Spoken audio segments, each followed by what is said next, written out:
नमस्कार दोस्तों, स्वागत करते हैं आप सभी का युवा जी को इसमें। तो दोस्तों आज जो है कि बिहार पुलिस परीक्षा 2024 के लिए जो 7 अगस्त को पेपर हुआ था उसी के आधार पर एक आज न्यू प्रैक्टिस सेट लेके आए हुए हैं। तो चलिए शुरू करते हैं। फिर आज की इस वीडियो को लाइक करके आप सभी शेयर जरूर कर दीजिएगा। वीडियो को देख लीजिए, बिल्कुल जिस प्रकार से 7 तारीख को एग्जाम हुआ था, जिस प्रकार से क्वेश्चन पूछा गया था उसी लेवल का क्वेश्चन लिया गया है। तो वीडियो को जरूर देख लीजिएगा जिसका आगे एग्जाम होने वाला है। फर्स्ट क्वेश्चन देखिए, पहला क्वेश्चन है कि निम्नलिखित में से कौन सा युग्म सुमेलित नहीं है। तो युग्म सुमेलित से काफी ज्यादा क्वेश्चन पूछा गया था। देखिए क्वेश्चन ऑप्शन दिया हुआ है कि सांभर झील राजस्थान राज्य में स्थित है, बिल्कुल सत्य है। लोनार झील आपका मध्य प्रदेश में नहीं, लोनार झील जो है ये आपका महाराष्ट्र में पड़ता है। तो याद रखिएगा ऑप्शन नंबर बी ही इसका गलत है। बाकी बात ऑप्शन नंबर सी क्या है कि चिल्का झील उड़ीसा में, बिल्कुल सही है। कोलेरू झील जो है ये आंध्र प्रदेश में है, बिल्कुल सही है। तो सही नहीं है ऑप्शन नंबर बी। याद रखिएगा लोनार कहाँ पे है, महाराष्ट्र राज्य में है। अगला क्वेश्चन देखिए, क्वेश्चन नंबर आपका 2 है। सूची 1 और सूची 2 दिया हुआ है जिसको सुमेलित करना है। सूची 1 में कोयला का क्षेत्र दिया है और उसके बाद जो है कि उससे संबंधित राज्य दिया हुआ है। यानी कि कर्णपुरा कोयला का क्षेत्र जो है ये किस राज्य में है, तो कर्णपुरा आपका झारखंड में पड़ता है। ध्यान दीजिएगा आप सभी, कर्णपुरा कहाँ पर पड़ता है, आपका झारखंड में पड़ता है। सिंगरौली जो है ये आपका कहाँ पड़ता है, तो ये आपका मध्य प्रदेश में पड़ता है। जबकि सिगरेली जो है ये आपका कहाँ पड़ता है, तो ये तेलंगाना में पड़ता है। और जबकि कोरबा जो है ये आपका छत्तीसगढ़ में पड़ता है। तो ऑप्शन में ए राइट आंसर होगा, इसको मिला लीजिएगा आप सभी। अगला क्वेश्चन देखिए, क्वेश्चन नंबर 3 है कि किस देश ने विवाटेक प्रौद्योगिकी सम्मेलन की मेजबानी की है। राइट आंसर ऑप्शन में ए हो जाएगा, फ्रांस देश ने। देखिए करंट अफेयर से अच्छा खासा क्वेश्चन पूछा गया था, इसीलिए इंपॉर्टेंट है करंट अफेयर आपके लिए, तो बड़ी ध्यान से देखिएगा आप सभी। अगला क्वेश्चन देखिए, क्वेश्चन नंबर आपका 4 है कि मेघ गर्जना सुनने पर व्यक्ति अपना मुंह खोल लेता है जिससे कि दोनों कानों के कर्णपटल पर वायु दाब बराबर करने के लिए या कह सकते हैं कि बनाने के लिए। तो ऑप्शन में भी राइट आंसर होगा। याद रखिएगा फिजिक्स का अच्छा खासा वेटेज था, ध्यान दीजिएगा आप सभी। अगला क्वेश्चन देख लीजिएगा, भारत में न्यायपालिका है। तो भारत में जो न्यायपालिका है यह आपका स्वतंत्र होता है, यानी कि ये किसी के अंदर में कार्य नहीं करता है। ध्यान दीजिएगा आप सभी। तो ऑप्शन में ए करेक्ट आंसर होगा। देखिए फ्रेंड, जितने भी आपसे मेरे साथ जुड़े हैं आप सभी वीडियो को जरूर लाइक कर दीजिएगा। आपका एक लाइक हमें मोटिवेट कराता है और यही एक लाइक के कारण आपके लिए हम बेहतर कंटेंट लाने का कोशिश करते हैं। तो लाइक आप भी ज़रूर कर दिया कीजिए। अगला है, राष्ट्रीय हथकरघा दिवस प्रतिवर्ष कब मनाया जाता है। देखिए किसी भी क्वेश्चन का आंसर पता हो तो अपना आंसर आप सभी नीचे कमेंट बॉक्स में ज़रूर बताइएगा, अन्यथा एक कॉपी में नोट डाउन करते चलिएगा आप सभी। और पीडीएफ दे देंगे तो उससे रिवाइज कर लीजिएगा आप सभी। तो राइट आंसर हो जाएगा 7 अगस्त को। हर एक वर्ष हम सभी 7 अगस्त को राष्ट्रीय हथकरघा दिवस मनाते हैं। आइए अगला क्वेश्चन देखिए, क्वेश्चन नंबर 7 है कि निम्नलिखित में से कौन सा सुमेलित नहीं है। लोकटक झील मणिपुर राज्य में है, बिल्कुल सही है। सांभर झील राजस्थान में है, बिल्कुल सही है। लोनार झील महाराष्ट्र में है, बिल्कुल सही है। हुसैन झील जो है ये आपका कर्नाटक में नहीं, गलत है। हुसैन झील जो है वो आपका आंध्र प्रदेश में पड़ता है, हैदराबाद में। हुसैन झील जो है ये आपका हैदराबाद में पड़ता है, ध्यान दीजिएगा आप सभी। हैदराबाद तेलंगाना की राजधानी है। अगला क्वेश्चन है कि वायु के तापमान में परिवर्तन से ध्वनि का निम्नलिखित में से कौन सा गुण प्रभावित होता है। राइट आंसर ऑप्शन में से हो जाएगा आवृत्ति। याद रखिएगा आप सभी। आइए अगला क्वेश्चन है, क्वेश्चन नंबर 9, सदन में राष्ट्रपति के विरुद्ध महाभियोग प्रस्ताव पारित करने के लिए कितने सदस्यों का समर्थन होना चाहिए। देखिए राष्ट्रपति पर जो महाभियोग लगाए जाते हैं वो अनुच्छेद 61 के तहत लगाया जाता है। तो यहाँ पर सदन की बात किया गया है कि कितने सदस्य का समर्थन होना चाहिए। तो ऑप्शन नंबर इसका बी राइट आंसर हो जाएगा। कम से कम जो है कि सदन के कुल सदस्य का 2/3 सदस्य का जो है कि समर्थन होना चाहिए। ऑप्शन में बी राइट आंसर होगा। अगला क्वेश्चन देखिए, क्वेश्चन नंबर आपका 10 है कि नमामि गंगे मिशन का प्राथमिक लक्ष्य क्या है। इंपॉर्टेंट प्रश्न है, ध्यान दीजिएगा आप सभी। राइट आंसर ऑप्शन में भी हो जाएगा, गंगा नदी का कायाकल्प और संरक्षण करना, यही इसका कह सकते हैं कि मुख्य लक्ष्य है। अगला क्वेश्चन है क्वेश्चन 11 कि संविधान सभा ने संविधान को अंतिम रूप से किस दिन पारित किया था। राइट आंसर हो जाएगा 26 नवंबर 49 को अंतिम रूप से पारित किया गया था। अगला क्वेश्चन है कि संविधान को जनवरी के दिन लागू करने का निर्णय लिया गया था क्योंकि, तो आपको पता होना चाहिए कि संविधान को जनवरी के ही दिन लागू करने का निर्णय लिया गया था क्योंकि इस दिन जो है कि कांग्रेस ने 1930 में स्वतंत्रता दिवस मनाया था। तो याद रखिएगा ऑप्शन में ए राइट आंसर होगा। अगला क्वेश्चन देखिए, क्वेश्चन में 13 है कि 6 अगस्त 2024 को ओलंपिक फाइनल में पहुंचने वाली पहली महिला भारतीय महिला पहलवान कौन है? तो ये आपका राइट आंसर हो जाएगा विनेश फोगाट। याद रखिएगा आप सभी, विनेश फोगाट। अगला क्वेश्चन है उमियम झील किस राज्य में स्थित है? हालांकि ओलंपिक से इसको बाहर कर दिया गया है 100 कह सकते कि वजन ज़्यादा होने के कारण। उमियम झील जो है ये किस राज्य में स्थित है? राइट आंसर हो जाएगा मेघालय। याद रखिएगा आप सभी, ऑप्शन में सी करेक्ट आंसर है। अगला क्वेश्चन देख लीजिएगा, क्वेश्चन नंबर 15 है कि राष्ट्रपति कानूनी मामलों में से किससे परामर्श ले सकता है? चलिए क्वेश्चन नंबर 15 पर आप सभी ध्यान दीजिएगा। राइट आंसर है सर्वोच्च न्यायालय से। याद रखिएगा जो आपका सुप्रीम कोर्ट का मुख्य न्यायाधीश होता है, इससे राष्ट्रपति कानूनी मामलों में परामर्श ले सकता है। अगला क्वेश्चन देखिए, क्वेश्चन नंबर 16 है कि एक जय पद्धति जिसमें प्राश्रव्य ध्वनि का उपयोग किया जाता है, सोनोग्राफी इसका राइट आंसर होगा। याद रखिएगा अगर क्वेश्चन पूछा जाए कि एक जय पद्धति जिसमें प्राश्रव्य ध्वनि तरंगों का उपयोग किया जाता है वो क्या है? सोनोग्राफी। अगला देखिए, तपोवन और विष्णुगढ़ जल विद्युत परियोजना कहाँ पर अवस्थित हैं? तपोवन जो है, तपोवन और विष्णुगढ़ जल विद्युत परियोजना जो है यह आपका उत्तराखंड में पड़ता है, जिसे हम शॉर्ट में यूके के नाम से जानते हैं, जिसे देवों का भूमि कहा जाता है। अगला क्वेश्चन है कि भारत को एक संविधान देने का प्रस्ताव संविधान सभा द्वारा कब पारित किया गया? तो राइट आंसर हो जाएगा 22 जनवरी 1947 को पारित किया गया था। ध्यान दीजिएगा क्या क्वेश्चन कहा गया, फिर से रिपीट कर रहे हैं, इसको ध्यान दीजिएगा आप सभी। क्वेश्चन कहा गया कि भारत को एक संविधान देने का प्रस्ताव संविधान सभा द्वारा कब पारित किया गया था? 22 जनवरी 1947 को। आइए अगला क्वेश्चन देखिए, यहाँ पर आपको सुमेलित करना है। सूची 1 सूची 2 दिया हुआ है और इसको क्या करना है? सुमेलित करना है। अगर जूल की बात किया जाए तो जूल जो है ये किसका एसआई मात्रक होता है? तो याद रखिएगा जूल कार्य का एसआई मात्रक होता है। एम्पियर किसका होता है? तो विद्युत धारा का एसआई मात्रक होता है। वाट किसका होता है? तो यह आपका सामर्थ्य या शक्ति का एसआई मात्रक होता है। वोल्ट की बात किया जाए तो यह आपका विभवांतर का होता है और आपका कैलोरी की बात किया जाए तो यह आपका उष्मा का होता है। तो इसका option number A he correct answer होगा। याद रखिएगा आप सभी, ऑप्शन नंबर ए बिल्कुल राइट आंसर है, मिला लेंगे आप सभी। अगला है निम्नलिखित में से कौन सा भारत नेपाल का सहयोगी परियोजना के अंतर्गत नहीं आता है? ये जो सुमेलित करने वाला दिया है ये बहुत ज़्यादा क्वेश्चन पूछा गया है, तो इसीलिए इंपॉर्टेंट हो जाता है आपके लिए। चलिए इस क्वेश्चन पर ध्यान दीजिएगा आप सभी। राइट आंसर होगा ऑप्शन नंबर डी हो जाएगा चूखा परियोजना। ये आपका जो है कि भारत और नेपाल से संबंधित परियोजना नहीं है।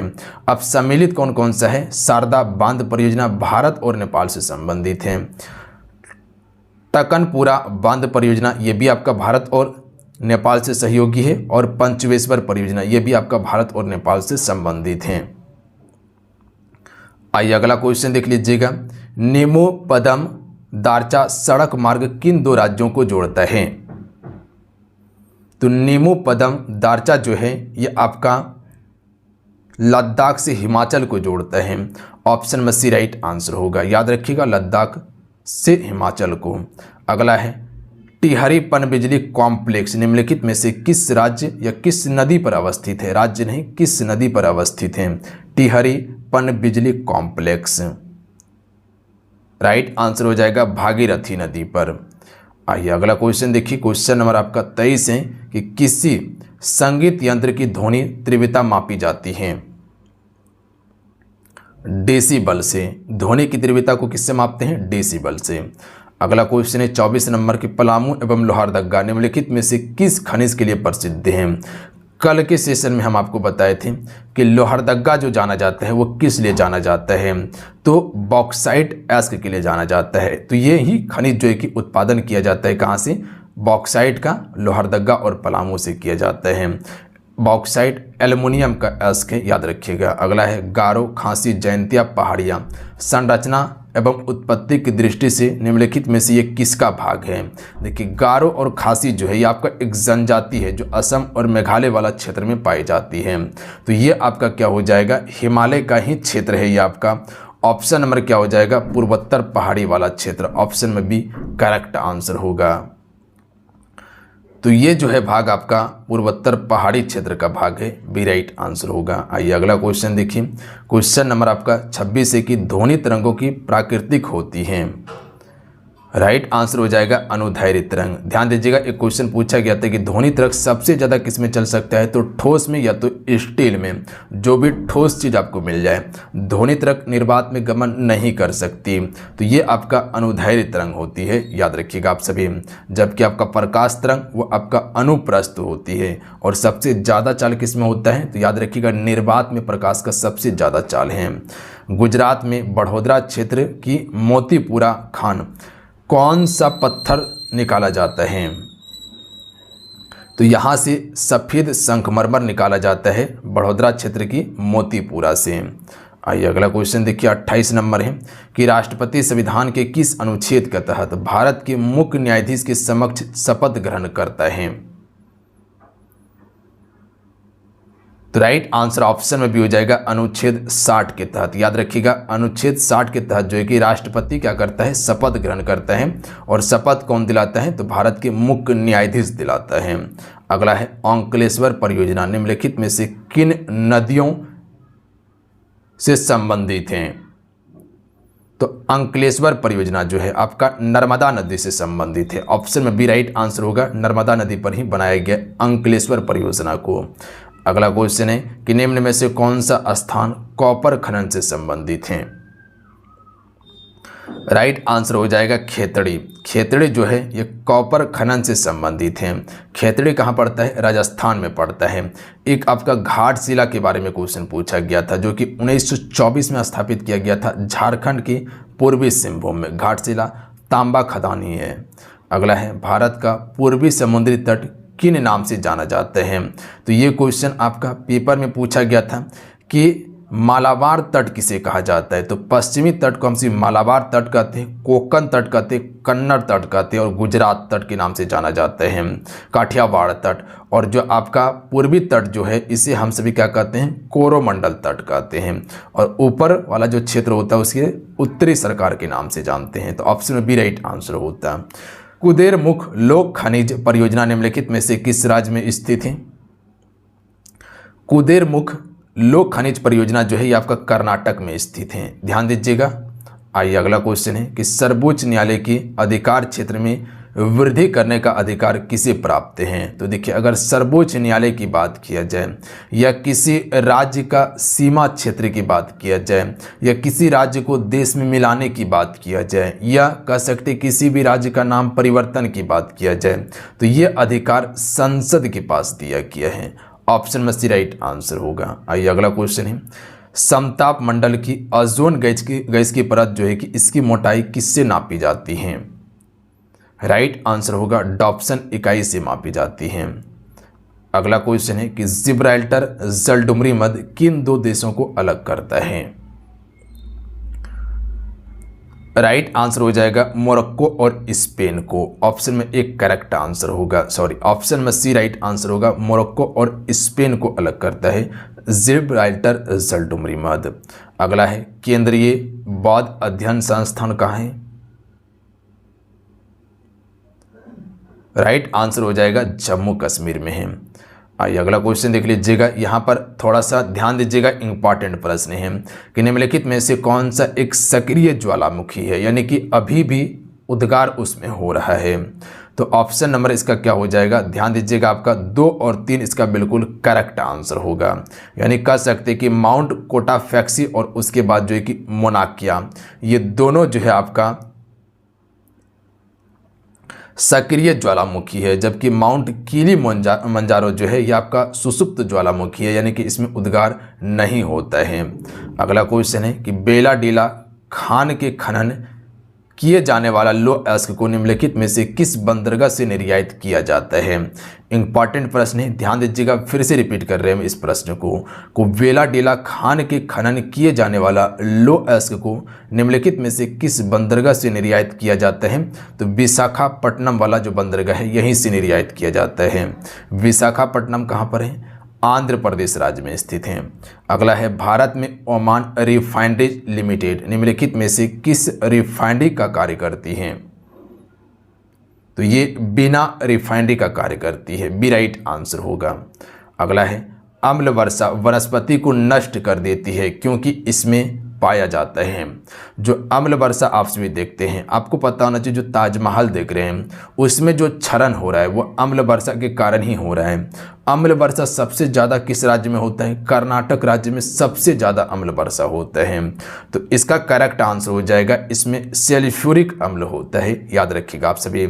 इसी कारण से क्या होता है? वनस्पति नष्ट हो जाती है। अगला क्वेश्चन देख लीजिएगा, निम्नलिखित में से किस वायु में पेड़ नहीं है। राइट आंसर हो जाएगा टुंड्रा। याद रखिएगा, इस वायु में पेड़ नहीं पाया जाता, जबकि टेंगा, चपरल और सवाना ये सभी में पेड़ पाया जाते हैं। अगला है, विश्व हिंदी दिवस कब मनाए जाते हैं। देखिए, विश्व हिंदी दिवस की बात किया जाए तो ये आपका 10 जनवरी को मनाए जाते हैं, जो कि ऑप्शन में नहीं दिया गया है। तो यहाँ पर ऑप्शन जो लिया गया है वो 14 सितंबर लिया गया है। तो 14 सितंबर को हम सभी भारत में हिंदी दिवस मनाते हैं। तो यहाँ याद कर लीजिएगा दोनों क्वेश्चन को आप सभी। तो भारत में हिंदी दिवस कब मनाए जाते हैं? तो 14 सितंबर को मनाए जाते हैं, और विश्व में 10 जनवरी को मनाए जाते हैं। अगला है, निम्नलिखित में से कौन अंडे देता है सीधे बच्चा नहीं देता। तो एकिडना। याद रखिएगा, ऑप्शन में ए राइट आंसर होगा। जो आप एकिडना देख रहे हैं ये अंडे नहीं देता, सीधा बच्चा देता है। तो option number A right answer होगा। अगला क्वेश्चन देख लीजिएगा, निम्नलिखित में से किसका प्रयोग परिशीतन में किया जाता है। तो यहाँ पर परिशीतन की बात किया गया है। तो किसका प्रयोग हम सभी परिशीतन में करते हैं। राइट आंसर हो जाएगा फ्रियॉन का प्रयोग करते हैं। किसका? फ्रियॉन का परिशीतन में प्रयोग किया जाता है, याद रखिएगा आप सभी। अगला क्वेश्चन है, केंद्र शासित प्रदेश लक्षद्वीप के न्यायिक क्षेत्र का कार्य कौन सा न्यायालय करता है। अगर लक्षद्वीप की बात किया जाए तो लक्षद्वीप आपका दक्षिण में अरब सागर में स्थित है, और यह आपका केरल के निकट पड़ता है। तो केरल हाईकोर्ट के ही अंतर्गत जो है कि इसका कार्य होता है। तो ऑप्शन में बी राइट आंसर होगा, याद रखिएगा। जो आप अंडमान निकोबार द्वीप समूह देख रहे हैं, जो कि बंगाल की खाड़ी में स्थित है, अंडमान निकोबार द्वीप समूह, इस क्षेत्र का जो है कि कार्य जो होता है वो किस न्यायालय के अंतर्गत होता है। तो कोलकाता हाई कोर्ट के अंतर्गत। अगला क्वेश्चन है, श्रीरंगपट्टनम की संधि का संबंध किस युद्ध से है। तीसरे आंग्ल मैसूर युद्ध से संबंधित आपका श्रीरंगपट्टनम की संधि, जो कि अंग्रेज और उसके बाद जो है कि सिराजुद्दौला के बीच में हुआ था। अगला है, किस व्यक्ति का रुधिर वर्ग किस पर निर्भर करता है। किसी भी व्यक्ति का रुधिर वर्ग जो है ये किस पर निर्भर करता है। राइट आंसर होगा व्यक्ति में उपस्थित जीन पर निर्भर करता है। ऑप्शन में सी राइट आंसर होगा। आइए अगला क्वेश्चन है कि अंतर्राष्ट्रीय स्वतंत्र प्रेस दिवस कब मनाया जाता है। राइट आंसर हो जाएगा 3 मई को, याद रखिएगा बी करेक्ट आंसर होगा। अगला है, अफगानिस्तान का हेलमंद प्रांत किसकी खेती के लिए प्रसिद्ध है। राइट आंसर होगा अफीम के खेती के लिए प्रसिद्ध हैं। अफीम सबसे ज़्यादा जो उत्पादन करता है वो आपका अफगानिस्तान ही करता है। अफगानिस्तान की राजधानी कहाँ पर है? काबुल इसकी राजधानी है। अगला है, निम्नलिखित में से कौन सी गुफाएं महाराष्ट्र में नहीं हैं। ऑप्शन देखिएगा, भज की गुफा महाराष्ट्र में ही बिल्कुल सही है। बाघ की गुफा महाराष्ट्र में नहीं, बाघ की गुफा आपका मध्य प्रदेश में पड़ता है, यानी कि एमपी में। एलोरा की गुफा महाराष्ट्र में बिल्कुल सही है। बेडसा की गुफा महाराष्ट्र में है, ये भी सत्य है, सत्य नहीं, ऑप्शन नंबर बी। अगला क्वेश्चन है, सितंबर 2004 में इसरो द्वारा प्रावर्तित एडुसेट से क्या सुविधा उपलब्ध है। यहाँ पर एडुसेट की बात किया गया है, तो याद रखिएगा ये आपका एक शैक्षिक संयोजकता था। Option number D correct answer होगा। शैक्षणिक से ये संबंधित था आपका एडुसेट।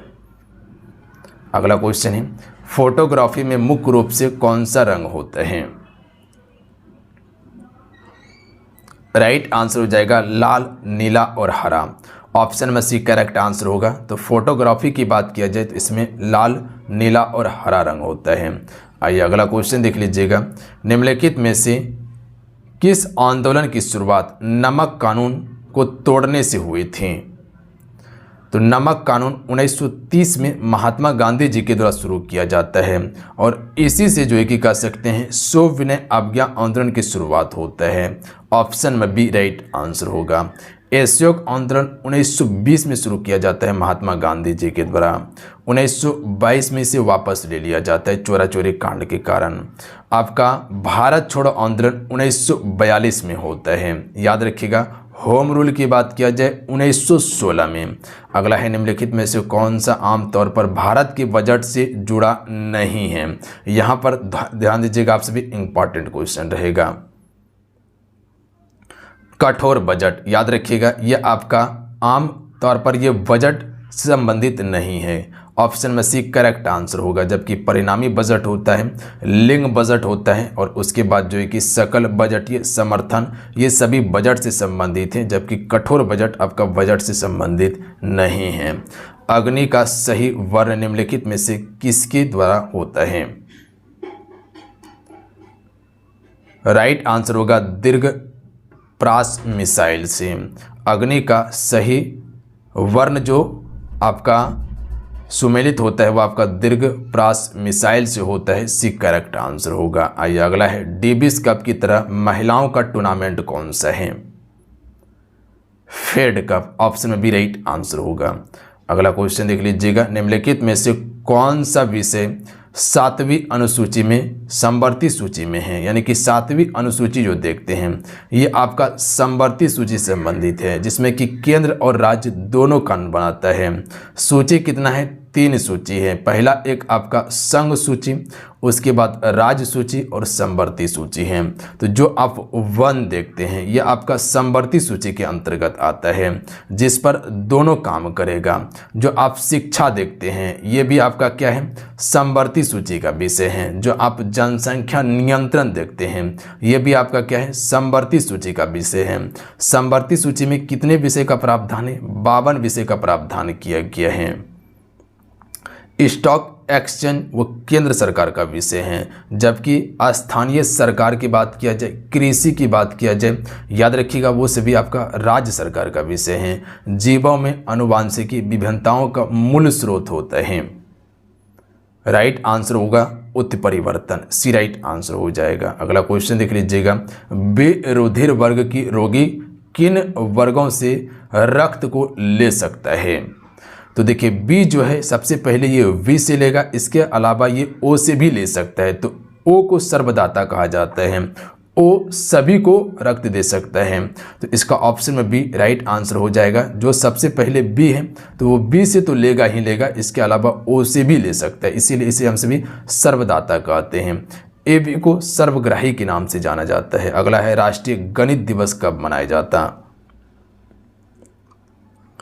राइट आंसर होगा 22 दिसंबर को। हर एक वर्ष हम सिर्फ 22 दिसंबर को राष्ट्रीय गणित दिवस मनाते हैं। आइए अगला क्वेश्चन है, शेक्सपियर बीच किस देश में स्थित हैं? जो शेक्सपियर बीच जो देखते हैं आप सभी, ये किस देश में आपको देखने के लिए मिलता है? तो इंग्लैंड में स्थित है, यानी कि कह सकते हैं ब्रिटेन। अगला क्वेश्चन है कि भारत का पहला विशेष आर्थिक क्षेत्र है। इंदौर इसका बिल्कुल राइट आंसर होगा। इंदौर जो है ये भारत का सबसे स्वच्छ शहर है। कहाँ पर है? मध्य प्रदेश में। अगला है, निम्नलिखित में से किन राज्यों में विधान परिषद है? देखिए विधान परिषद की बात किया जाए तो ये कुल 6 राज्यों में विधान परिषद है। वो राज्य कौन कौन सा था? पहला आपको बताए थे कर्नाटक में है, दूसरा आपको आंध्र प्रदेश के बारे में बताए थे, इसके अलावा आपको तेलंगाना के बारे में बताए थे, और एक आपका मध्य महाराष्ट्र हो जाएगा, महाराष्ट्र हो जाएगा, एक आपका यूपी हो जाएगा और एक आपका बिहार हो जाएगा। तो यहाँ पर उत्तर प्रदेश और बिहार दिया हुआ है। तो यही दोनों में जो है कि आपका कह सकते हैं कि विधान परिषद है, इसके अलावा यहाँ पर नहीं है।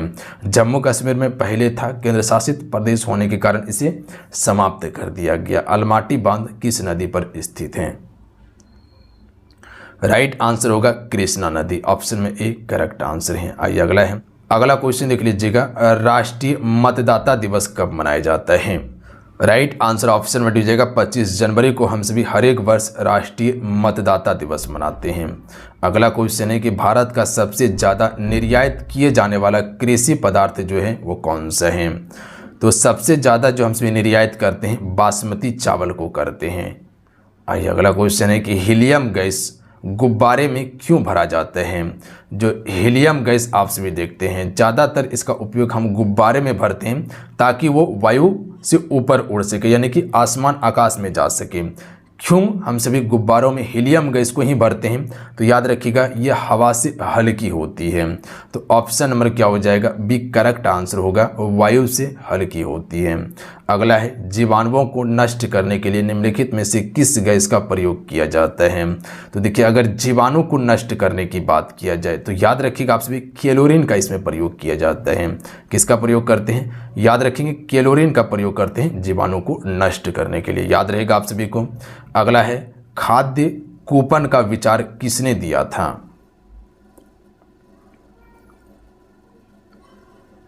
कौशिक बसु ने खाद्य कूपन का विचार दिया था, डी राइट आंसर होगा। अगला है, नाभिकीय रिएक्टर में इनमें से कौन सा ईंधन काम करता है? तो देखिए अगर नाभिकीय रिएक्टर की बात किया जाए और यहाँ पर ईंधन की बात किया जाए तो इसमें हम सभी यूरेनियम का प्रयोग करते हैं। याद रखिएगा यूरेनियम में जो है कि काफ़ी ज़्यादा पावर होता है। अच्छा, यहाँ से एक क्वेश्चन आपसे इसे पूछा जा सकता है कि भारत में यूरेनियम का सबसे प्रसिद्ध खदान कौन सा है? जादूगोड़ा का खदान है। कहाँ पर है? झारखंड में पड़ता है।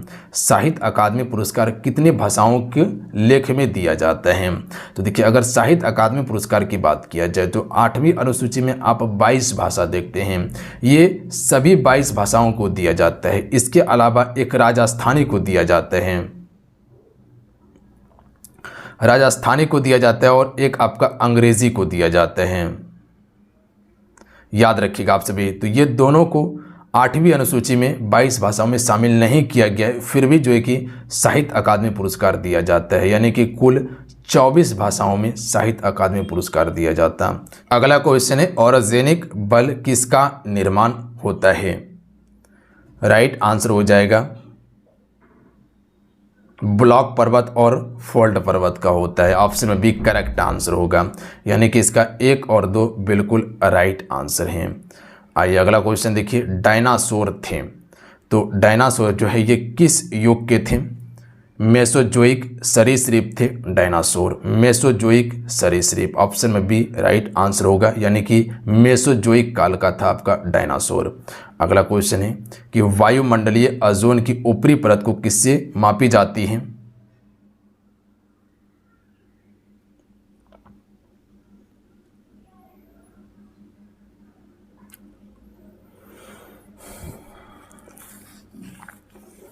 क्वेश्चन नंबर 77 पर आप सभी ध्यान दीजिएगा, इंपॉर्टेंट प्रश्न है, इसको आप सभी याद जरूर रखिएगा मार्क करके। वायुमंडलीय ओजोन की ऊपरी परत को निम्नलिखित में से किससे बनी है?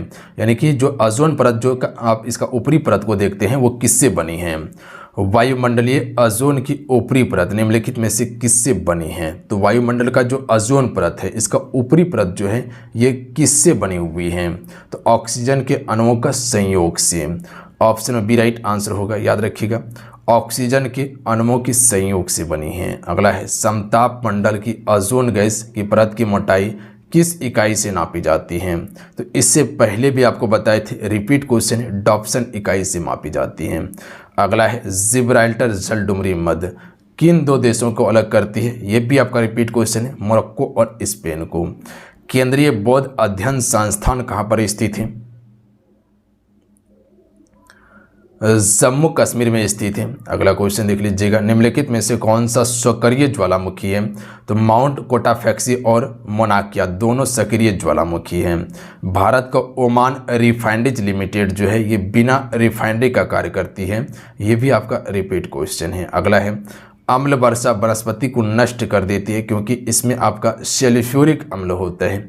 ये भी आपका रिपीट हो गया है। अगला है, निम्नलिखित में से किस वायु में पेड़ नहीं है? तो टुंड्रा वायु में पेड़ नहीं पाए जाते। अच्छा, कोई बात नहीं है, रिवाइज कर लीजिए आप सभी। अगला क्वेश्चन है, विश्व हिंदी दिवस कब मनाया जाता है? तो 10 जनवरी को विश्व हिंदी दिवस मनाते हैं हम सभी।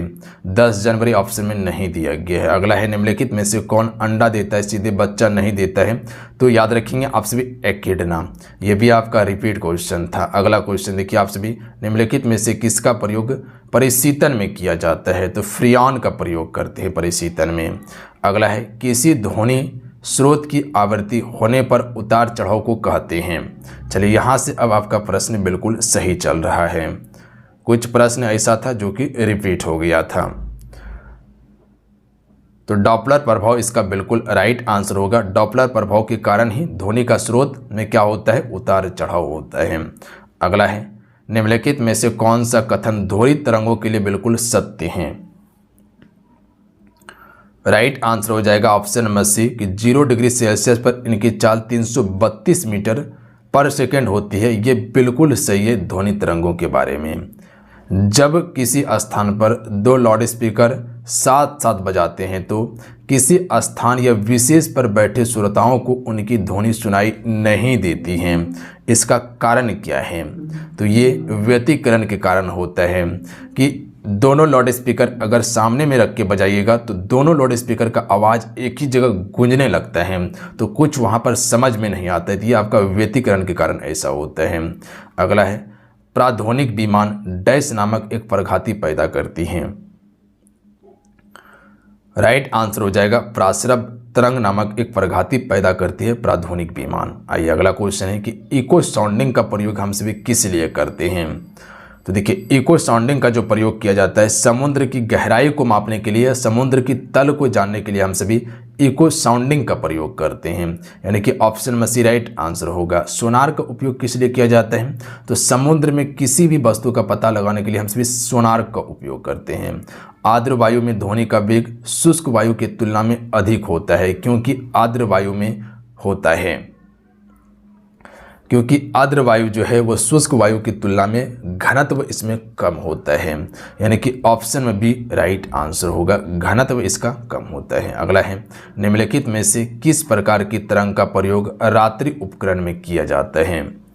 तो रात्रि उपकरण में हम सभी अवरक्त तरंग का उपयोग करते हैं। याद रखिएगा सी राइट आंसर होगा। अगला क्वेश्चन है कि निम्नलिखित में से किस एक में ध्वनि की चाल सबसे अधिक है?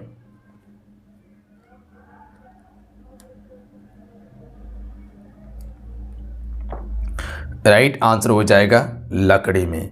ये सभी में कह सकते हैं तो लकड़ी में ध्वनि की चाल सबसे अधिक होती है। जैसे हम बताएं आपको कि ठोस वाला वस्तु जितना है उसमें ध्वनि की चाल सबसे ज़्यादा है, सबसे कम किसमें है? गैस में। अगला है, जब हम कमरे के अंदर बैठे रहते हैं तो यद्यपि हम बराबर के कमरे में बातचीत करने वाले व्यक्तियों को देखते नहीं हैं परंतु उनकी आवाज़ अवश्य सुन लेते हैं। इसका कारण क्या है? तो इसका कारण है विवर्तन। याद रखिएगा डी करेक्ट आंसर होगा। अगला है, लगभग 20 डिग्री सेल्सियस ताप पर किसी माध्यम में ध्वनि की गति अधिकतम होगी। यानी कि यहाँ पर किस माध्यम में ध्वनि की गति की बात किया गया है? 20 डिग्री सेल्सियस पर। तो यहाँ पर इसका राइट आंसर हो जाएगा लोहा। याद रखिएगा आप सभी, लोहा में सबसे अधिक होगा। अगला है, निम्नलिखित में से कथनों में से कौन सा कथन सही है ध्वनि का वेग के बारे में? तो ध्वनि के वेग के बारे में कौन सा कथन सही है कि ठोस में ध्वनि का वेग सबसे अधिक होता है और गैस में क्या होता है? न्यूनतम होता है। तो ऑप्शन नंबर डी बिल्कुल इसका राइट आंसर होगा कि ठोस में जो है कि ध्वनि का गति ज़्यादा होता है जबकि गैस में क्या होता है? कम होता है। ध्वनि तरंग जो है ये निर्वात में गमन नहीं कर सकता, जबकि प्रकाश तरंग निर्वात में बिल्कुल गमन कर सकता है क्योंकि प्रकाश तरंग को कोई भी माध्यम चलने के लिए नहीं चाहिए, जबकि ध्वनि तरंग को माध्यम चाहिए चलने के लिए। चिल्लाते समय व्यक्ति हमेशा हथेली को मुंह के समीप रखता है, क्योंकि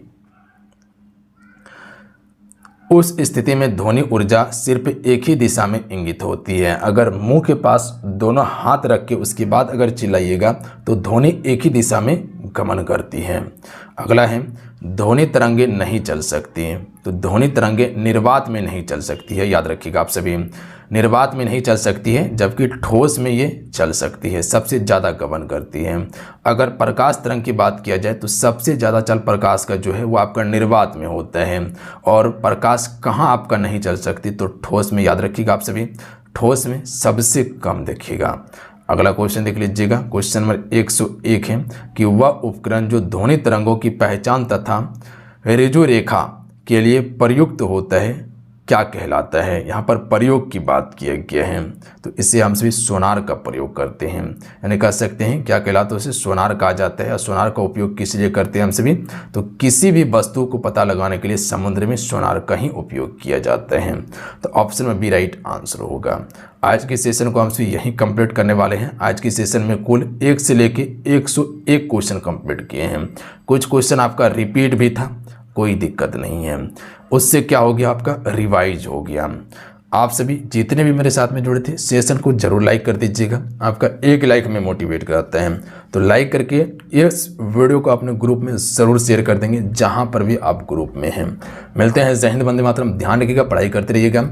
ये बिल्कुल आपके एग्ज़ाम पैटर्न पर तैयार किया गया था। जिस प्रकार से 7 तारीख को एग्ज़ाम हुआ है उसी लेवल का आपको क्वेश्चन दिया गया है, ताकि आप आगे जिसका एग्जाम है आप वहाँ बेहतर प्रदर्शन कर सकें। मिलते हैं। जय हिंद, वंदे मातरम। ध्यान रखिएगा, पढ़ाई करते रहिएगा।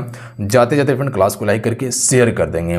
और जिसको भी ई बुक लेना है देख लीजिए, ई बुक से काफ़ी ज़्यादा क्वेश्चन पूछा गया पेपर में। एप्लीकेशन पे हम दे दिए, वहाँ से जाके आप भी डाउनलोड कर सकते हैं। एप्लीकेशन का लिंक डिस्क्रिप्शन में दिया हुआ है, अन्यथा डायरेक्ट प्ले स्टोर से जाके डाउनलोड कर लीजिएगा। जय हिंद, वंदे मातरम।